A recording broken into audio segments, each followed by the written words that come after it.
लखनऊ में आज लोक जनसमाज पार्टी के राष्ट्रीय अध्यक्ष सतीश कुमार चतुर्वेदी के द्वारा लखनऊ स्थित केंद्रीय कार्यालय हुसैनगंज स्टेशन रोड विकासदीप लखनऊ में एक प्रेस वार्ता का आयोजन किया गया, जिसमें राष्ट्रीय अध्यक्ष ने मीडिया के साथ उपस्थित साथियों से रूबरू होते हुए कहा कि लोक जनसमाज पार्टी सामान्य लोकसभा चुनाव 2024 में जनहित के मुद्दों को लेकर जनता के बीच पहुंचकर सामाजिक न्याय एवं देश में समुचित विकास तथा रोजगार सृजन करने हेतु गांव-गांव जाकर लोगों को जागरूक करके जोड़ने का कार्य करेगी। गरीबों को न्याय दिलाने हेतु दलित वर्ग में भी क्रीमी लेयर की मांग करेगी, जिससे कि गरीब दलित का आरक्षण संपन्न हो चुके दलित न छीन सके तथा सामान्य वर्ग और अन्य पिछड़ा वर्ग के लिए निर्धारित क्रीमी लेयर की सीमा 8 लाख का पुनर्निरीक्षण कर इसे अगले 10 वर्षों तक के लिए फ्रीज किए जाने तथा इसे किसी भी कीमत पर न बढ़ाए जाने हेतु आंदोलन करेगा। इस दौरान प्रदेश अध्यक्ष महिला मोर्चा उत्तर प्रदेश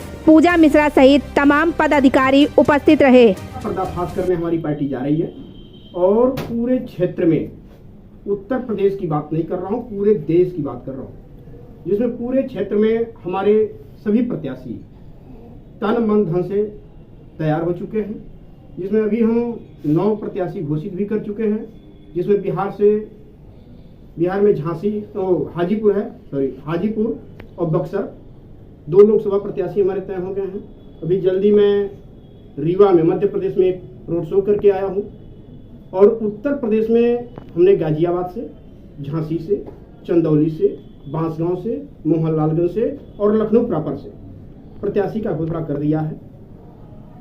और अभी हमारा टारगेट कैसरगंज और वाराणसी गोरखपुर मुख्य रूप से है, बाकी के सीटों पर तैयारियां किया जाएगा, क्योंकि हम उन सभी सीटों पर चुनाव प्रत्याशियों को लड़ाएंगे और खड़े करेंगे जिन सीटों पर भारतीय जनता पार्टी के झूठे अफवाह और अपवाद फैलाने वाले बड़े नेता चुनाव लड़ रहे हैं। किन मुद्दों पर चुनाव लड़ेंगे अध्यक्ष जी? क्या मुद्दे रहेंगे आपके?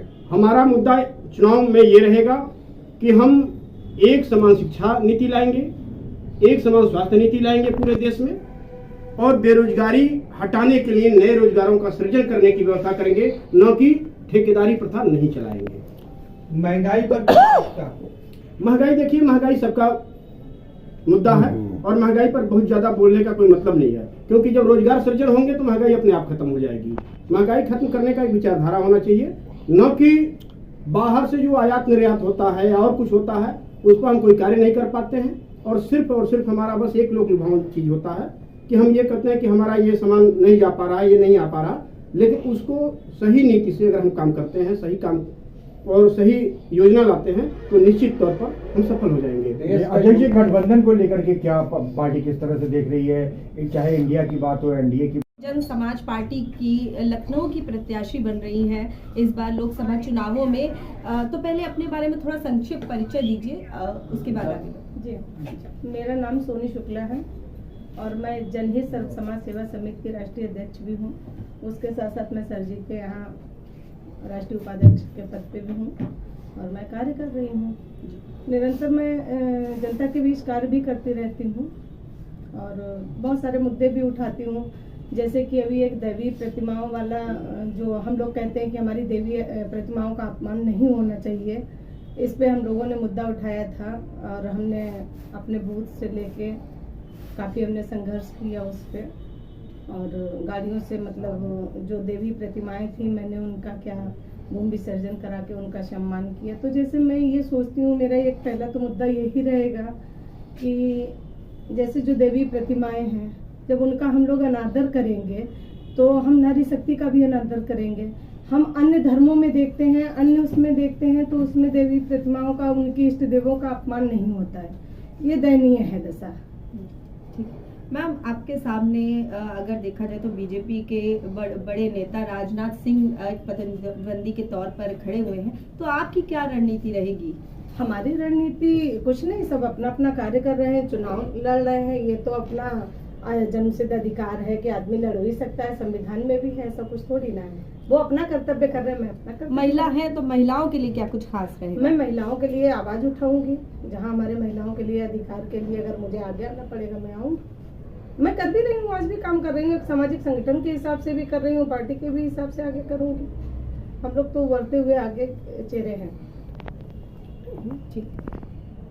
जो बीच के मीडिएटर थे उनके द्वारा यह कहा गया कि एक सीट पूरे देश में आप लेंगे और 2 सीट आपके ही रहेंगे, लेकिन सिंबल हमारे रहेंगे। इसलिए उस गठबंधन में हम लोग नहीं जा रहे हैं और हम अपने बलबूते चुनाव लड़ने का तैयारी कर रहे हैं, क्योंकि जहां भी हम लड़ेंगे वो हमारा सिंबल होगा, हमारा आदमी होगा, तभी हम जनता की बात कर पाएंगे और जनता के हित का कोई भी कार्य कर पाएंगे। जी अध्यक्ष जी, भाजपा ने अभी तक जितनी भी प्रत्याशियों की घोषणा की है उसमें काफी ज्यादा रिपीट किए हैं उन्होंने, कईयों के ऊपर आरोप भी था, उसको पार्टी किस तरह से देख रही है? जैसे देखिए, भारतीय जनता पार्टी का मतलब ही है कि भारत जलाओ पार्टी, तो भारत जलाने के लिए आए हुए हैं, न कि जनता के हित का कोई कार्य करने नहीं आए हैं। इसलिए कि आप देख रहे होंगे देश के होनहार प्रधानमंत्री जिनका फर्जी सर्टिफिकेट है, फर्जी सब कुछ है, बोलने में भी फर्जी है, लेकिन वो ये कहते हैं कि गंगा माँ ने मुझे बुलाया है। वाराणसी से अगर आप आए हो, वही चीज अगर मैं करता हूं, हमारे भी शपथ पत्र में, सभी पार्टियों के शपथ पत्र में पूरे परिवार का लेखा जोखा भरा जाता है, पूरा आय व्यय भरा जाता है, लेकिन उनके शपथ पत्र में पहले वाले में 2014 में उनके पत्नी का नाम नहीं था और 2019 में पत्नी पैदा हो जाती है। तो ऐसे देश के होनहार प्रधानमंत्री हैं कि जो अपना घर नहीं चला पा रहे हैं तो दूसरे को क्या चलाएंगे। और संभवतः यह बात मैं कह रहा हूं, आप लोगों के चैनल से चलेगा, हो सकता है कल तक मेरे ऊपर मुकदमा भी लग जाए। डर के बारे कोई बोलता नहीं। मोदी जी तो कह रहे हैं कि मोदी की गारंटी है। नहीं, वही चीज सबसे बड़ी बात है, अगर वो ये कहते कि प्रधानमंत्री की गारंटी है तो सब जनता नहीं, सभी पार्टी के नेता भी सूर्यधारे करते। मोदी को आज लोक जन समाज पार्टी भारत का राष्ट्रीय अध्यक्ष होने के नाते मैं बात कर रहा हूं, न कि सतीश चतुर्वेदी होने के लिए कोई बात नहीं करूंगा। तो मोदी की गारंटी, ये जो किए हैं मोदी की गारंटी का योजना, ये कोई मतलब नहीं हुआ। और आप लोग एक चीज देखते होंगे, लोगों के वहां एक चीज आता है कि मोदी सरकार, योगी सरकार कौन है? क्या इसके पहले भी आप लोगों ने ऐसा कुछ देखा? भाजपा की सरकार कहते तो मानते, चाहे उत्तर प्रदेश में हो या केंद्र में हो, लेकिन यहाँ व्यक्ति विशेष की बात है और पूरा भारतीय जनता पार्टी गुजरातियों के हाथ में है और गुजरात से ही सब कुछ संचालन हो रहा है। इसी के साथ मैं अपने वाणी को विराम देता हूँ। धन्यवाद।